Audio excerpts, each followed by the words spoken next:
ask you 3 multiple choice questions. Use this device to answer.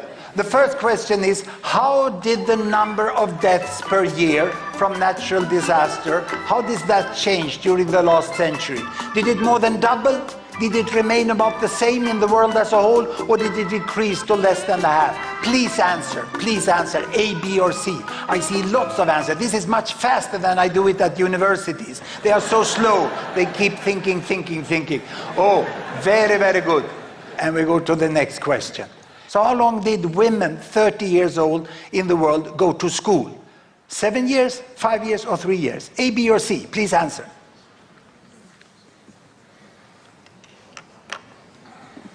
And we go to the next question. In the last 20 years, how did the percentage of people in the world who live in extreme poverty change? Extreme poverty, not having enough food for the day. Did it almost double? Did it remain more or less the same, or did it half? A, B, or C? Now, answers. You see, death from natural disasters in the world, you can see it from this graph here, from 1900 to 2000. In 1900, there was about 500,000 people who died every year from natural disaster, floods, earthquake, volcanic eruption, whatever, droughts. And then, how did that change? Gapminder asked the public in Sweden. This is how they answered. The Swedish public answered like this. 50% thought it had doubled, 38% said it's more or less the same, 12% said it had halved. This is the best data from the disaster researchers. And it goes up and down, and it goes to the Second World War, and after that it starts to fall, and it keeps falling, and it's down to much less than a half. The world has been much, much more capable as the decades go back to protect people from this, So only 12% of the Swedes know this. So I went to the zoo and I asked the chimps. Can you see?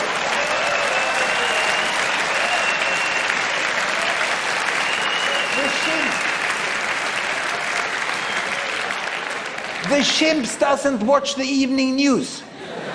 So the chimps, they just choose by random. So the Swedes answer worse than random. Now, how did you do? That's you. You were beaten by the chimps. But it was close.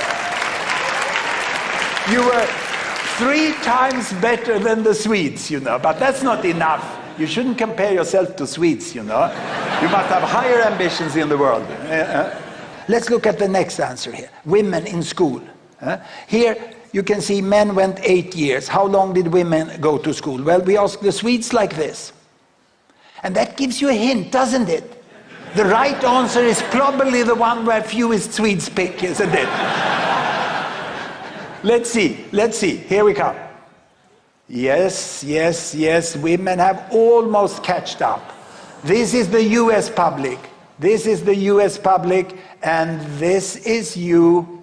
Here you come. Ooh. Well, congratulations, you're twice as good as the Swedes, but you're not with me. So how come? I think it's like this, that everyone is aware of that there are countries and there are areas where girls have great difficulties. They are stopped when they go to school, and it's disgusting. But in the majority of the world, where most people in the world live, most countries, girls today go to school as long as boys, more or less. That doesn't mean that gender equity is achieved, not at all. They still are confronted to terrible limitations. But schooling is there in the world today. Now, we miss the majority. When you answer according to the worst places, and there you are right, but you miss the majority. What about poverty? Well, it's very clear that poverty here was almost halved. And in US, when we asked the public, only 5% got it right. And you? You almost made it to the chimp.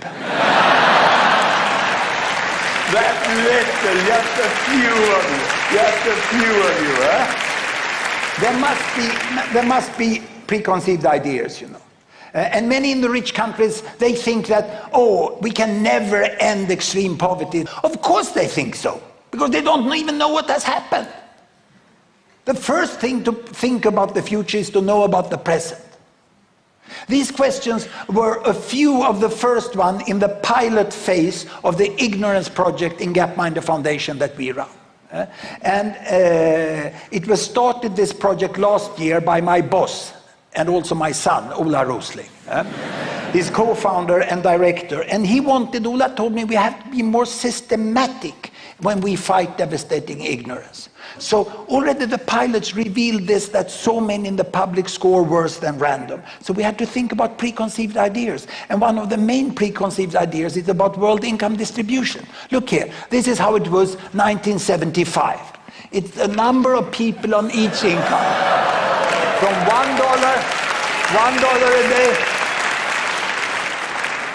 See, there was one hump here, around $1 a day. And then there was one hump here, somewhere between $10 and $100. The world was two groups. It was a camel world, like a camel with two humps. The poor one and the rich ones. And there were fewer in between. But look how this has changed. As I go forward, what has changed, the world population has grown, and the humps start to merge. The lower hump merge with the upper hump. And the camel dies and we have a dromedary world with one hump only. The percent in poverty has decreased. Still, it's appalling that so many remain in extreme poverty. We still have this group, almost 1 billion over there, but that can be ended now. The challenge we have now, is to get away from that, understand where the majority is. And that was very clearly shown in this question. We asked, what is the percentage of the world's 1-year-old children who have got those basic vaccines against measles and other things that we've had for many years? 20, 50 or 80%. Now, this is what the US public and the Swedish answered. And you see, look at the Swedish result, you know what the right answer is.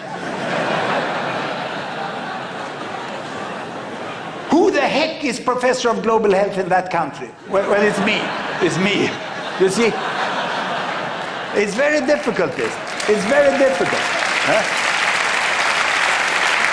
However, Ola's approach to really measure what we know made headlines. And CNN published these results on their web, and they had the questions, there are millions answered, and I think there was about 2,000 comments. And this was one of the comments, I bet no member of the media passed the test, he said. So Ola told me, take these devices, you are invited to media conferences, give it to them and measure what the media know. And ladies and gentlemen, for the first time, the informal result from a conference with US media. And then lately from the European Union media. You see, the problem is not that people don't read and listen to the media. The problem is that the media doesn't know themselves. What shall we do about this, Ola? Do you have any idea?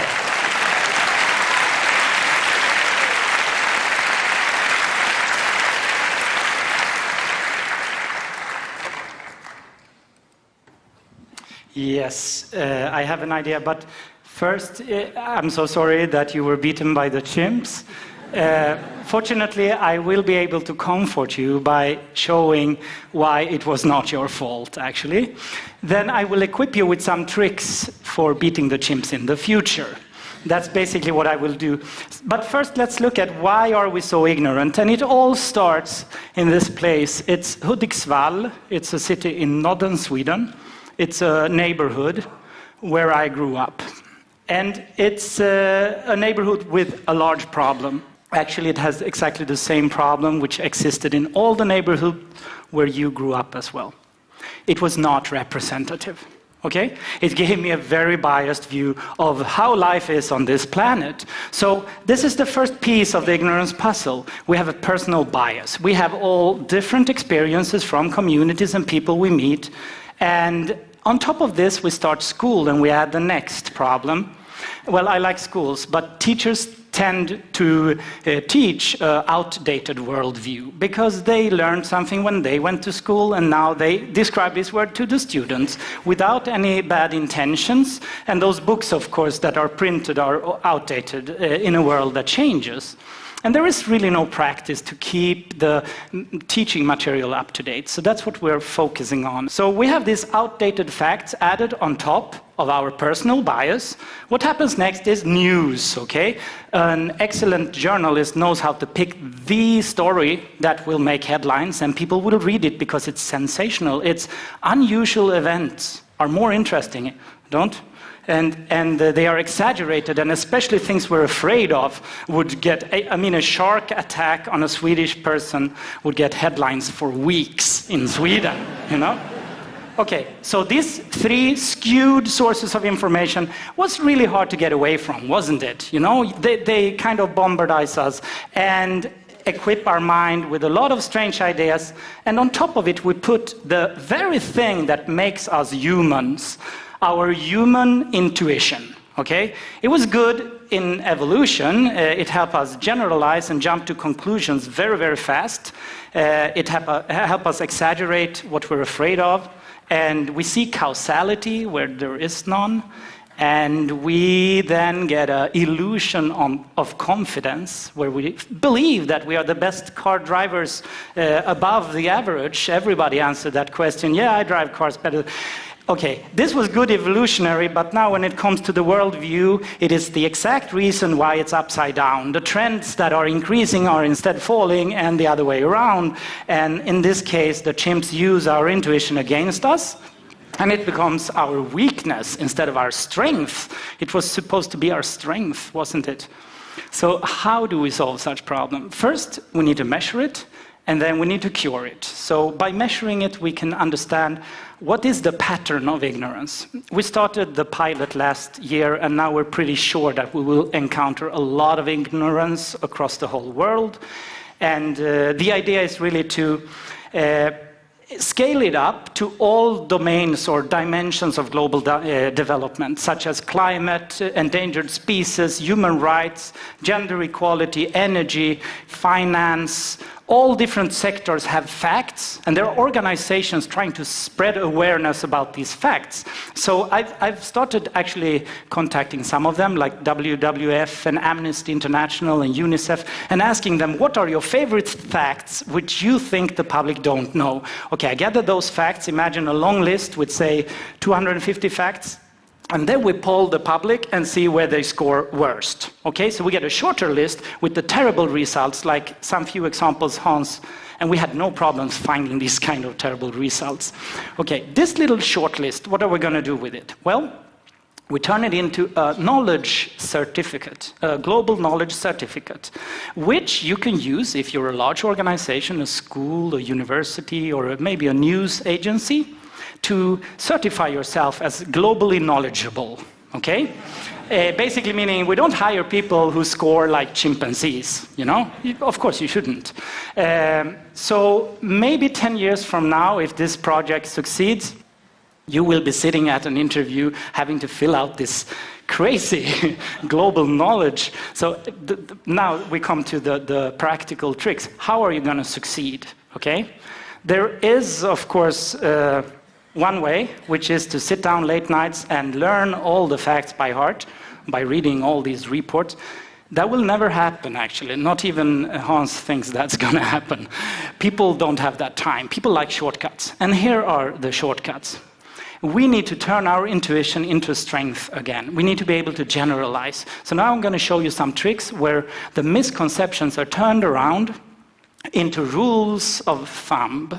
Let's start with the first misconception. This is very widely spread. Everything is getting worse. You heard it, you thought it yourself, okay? The other way to think is most things improve, okay? So you're sitting with a question in front of you and you're unsure, you should guess improve, okay? Don't go for the worse. That will help you score better on our tests, okay? That was the first one. Okay, there are rich and poor, and the gap is increasing. It's a terrible inequality. Yeah, it's an unequal world, but when you look at the data, it's one hump, okay? If you feel unsure, go for the most people are in the middle, okay? That's going to help you get the answer right.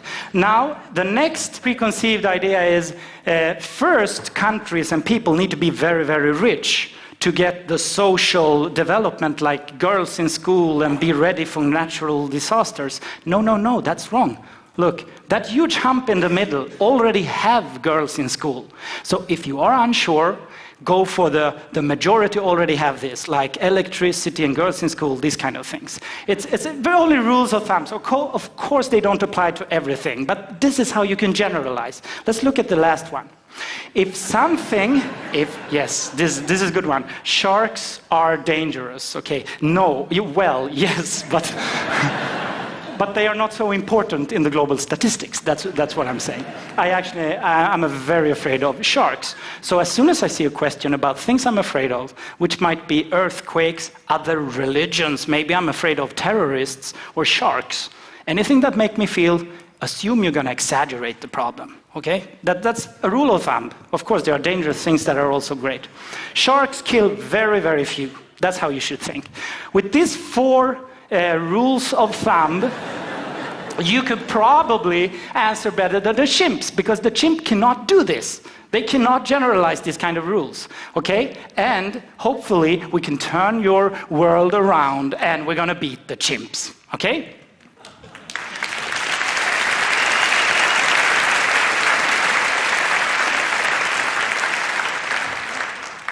That's a systematic approach.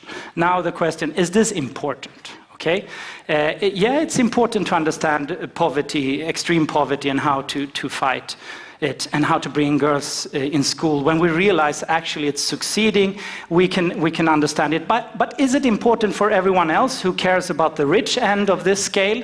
I would say yes, extremely important, for the same reason. If you have a fact-based worldview of today, you might have a chance to understand what's coming next in the future. We're going back to these 2 humps in 1975, that's when I was born, and I selected the West. That's the current EU countries and North America. Let's now see how the rest and the West compares in terms of how rich you are. These are the people who can afford to fly abroad with an airplane for a vacation. In 1975, only 30% of them lived outside EU and North America. But this has changed, okay? So first let's look at the change up till today, 2014. Today it's 50-50. The Western domination is over as of today. That's nice. So what's going to happen next? Do you see the big hump? Did you see how it moved? I did a little experiment. I went to the IMF, International Monetary Fund website. They have a forecast for the next 5 years of GDP per capita. So I can use that to go 5 years into the future, assuming the income inequality of each country is the same. I did that, but I went even further. I used those 5 years for the next 20 years with the same speed, just as an experiment, what might actually happen. Let's move into the future. In 2020, it's 57% in the rest. In 2025, 63%. 2030, 68%. And in 2035, the West is outnumbered, okay, in the rich consumer market. These are just the projections of GDP per capita into the future. 73% of the rich consumers are going to live outside North America and Europe. So yes, I think it's a good idea for a company to use this certificate to make sure they make fact-based decisions in the future. Thank you very much.